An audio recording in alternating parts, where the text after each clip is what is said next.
Happy Happy birthday po. Pastor. Happy birthday. Happy birthday.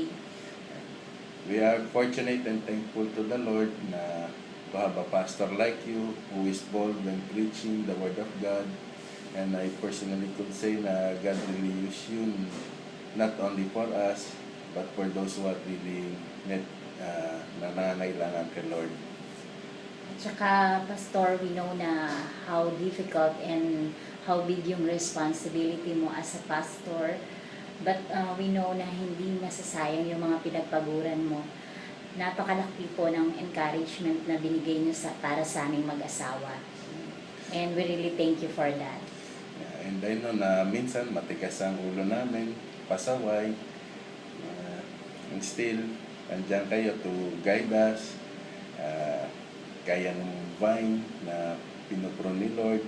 I know you're trying to prune us na so we will keep our ways na to do the work of the Lord and magpatuloy sa gawain, and we thank you for that dahil ramdam namin na hindi nyo kami pinababayaan as followers of Christ na as part of Emmanuel. Kahit naman nung umalis kami sa Emmanuel, lagi pa rin kayo nandiyan pag may kailangan kami. Hindi nyo kami talaga binitawan, and we thank the Lord for that.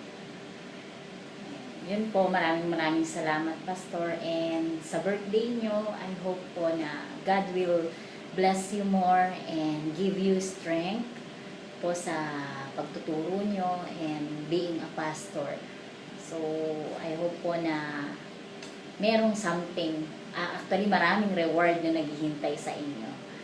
Hindi lang po dito, syempre, alam naman po natin na you did the work of God, and we know na talagang hindi kayo papabayaan ni Lord.